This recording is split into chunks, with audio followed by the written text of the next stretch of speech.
আমরা সম্প্রতি খেয়াল করেছি যে বিএনপির মহাসচিব মির্জা ফখরুল ইসলাম আলমগীরের একটি মতবিনিময় সভায় আপনি কথা বলছিলেন, সেখানে বিয়ের বাজার নিয়ে মহাসচিবকে বলছিলেন। আমরা খেয়াল করেছি যে আপনার কমেন্ট সেকশনে অনেকে প্রশ্ন করেছে যে এম এস আমাদের কি আসলে বিয়ে হয়েছে কিনা, এই প্রশ্নটার উত্তর দেবেন কিনা? এই প্রশ্নের উত্তরে যদি আমি বলি, আমি একটু চেষ্টা করছি যে মার্কেটটা ধরে রাখা। কারণ আমি যদি আজকে বিয়েটা করে ফেলি, কালকে থেকে আর এই বিষয়টা আলোচনা থাকবে না, আমার কমেন্ট সেকশনে কমেন্ট বাড়বে না, কেউ আমাকে জিজ্ঞেস করবে না। সেই কারণে যতক্ষণ মার্কেটে টিকে থাকা যায়, মানে একটা মার্কেটে তো বেশিক্ষণ থাকা যায় না, সবকিছু দেখবেন যে সে মার্কেটে বেশিক্ষণ স্টে করতে পারে না।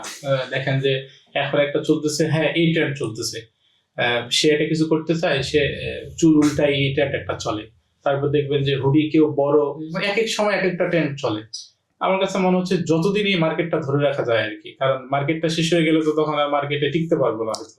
সেই কারণে যতক্ষণ ধরে রাখা যায় মার্কেটটা, তবে নিয়োগ করছি আর কি যতদূর সম্ভব যদি বিবাহ শাদী করা যায়। জি, আপনি মার্কেট ধরে রাখতে চাচ্ছেন, মার্কেট অবশ্যই ধরে রাখেন।